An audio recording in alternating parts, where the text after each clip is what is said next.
Olá, eu sou o Lucas, mestre em Ciências dos Materiais, e hoje vamos explicar o que são os materiais 2D e suas características. Já parou para pensar que a tecnologia que a gente usa todo dia, o celular, o computador, está chegando no seu limite? E se a gente pudesse construir o futuro de uma forma completamente nova? Literalmente átomo por átomo. Pois é exatamente essa a promessa dos materiais 2D. Olha, por mais de meio século, o silício foi o grande coração da nossa revolução digital, não dá para negar. Mas a verdade é que essa era está batendo num muro, um limite físico mesmo. Para a gente continuar avançando para ter tecnologias cada vez menores, mais rápidas e mais eficientes, a gente vai precisar de algo novo, um material que jogue com as regras da física lá na fronteira do impossível. Então, o que será que vem depois?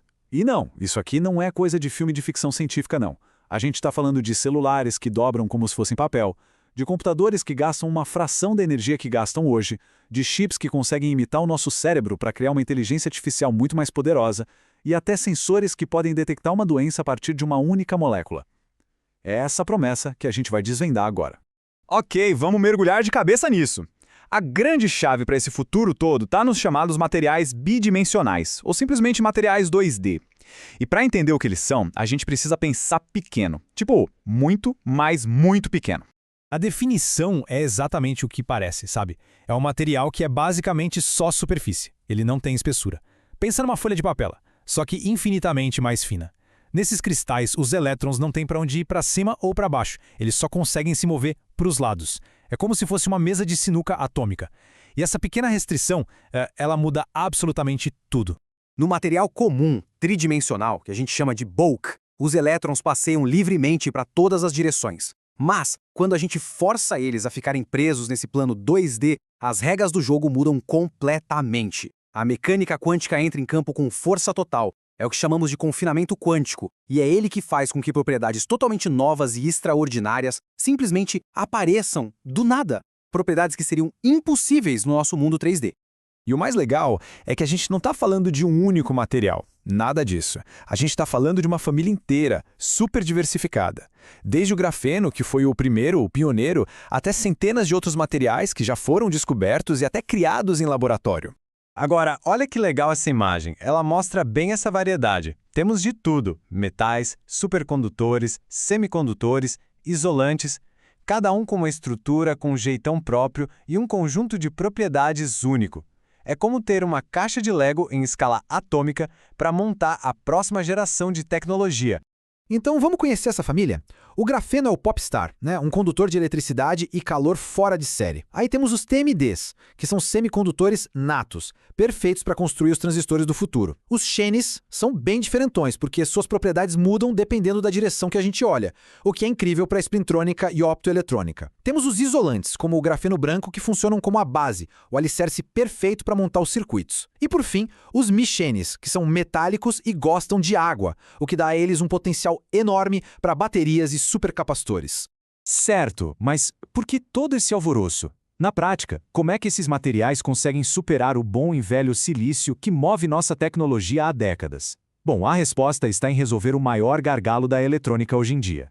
Conforme os transistores de silício ficam cada vez menores, a gente esbarra num problemão. A portinha que controla o fluxo de elétrons começa a perder o controle.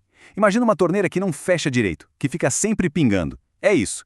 Esses elétrons que vazam acabam gerando calor e desperdiçando muita energia. Esse é o tal efeito de canal curto, o grande vilão que está freando a lei de Moore. E é aqui que a gente vê a virada de jogo.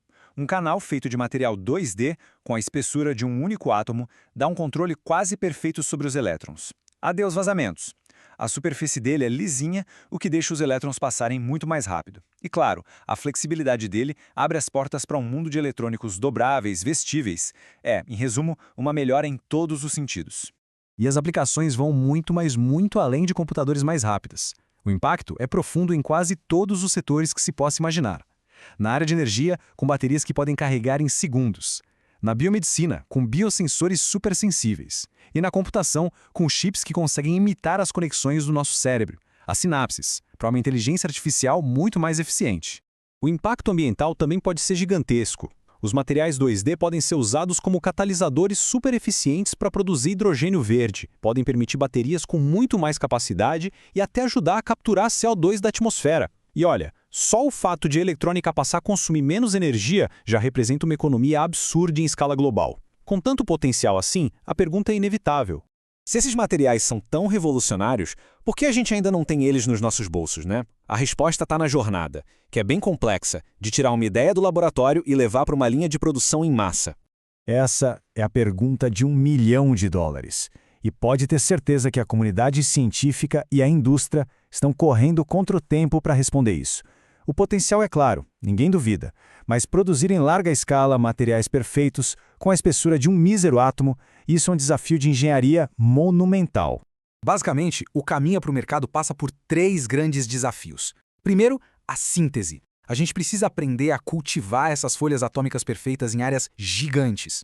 Segundo, a metrologia. Temos que criar jeitos de inspecionar esses materiais para garantir 100% de qualidade. E terceiro, a integração. Descobrir a melhor maneira de encaixar esses novos materiais nas tecnologias de silício que a gente já domina tão bem.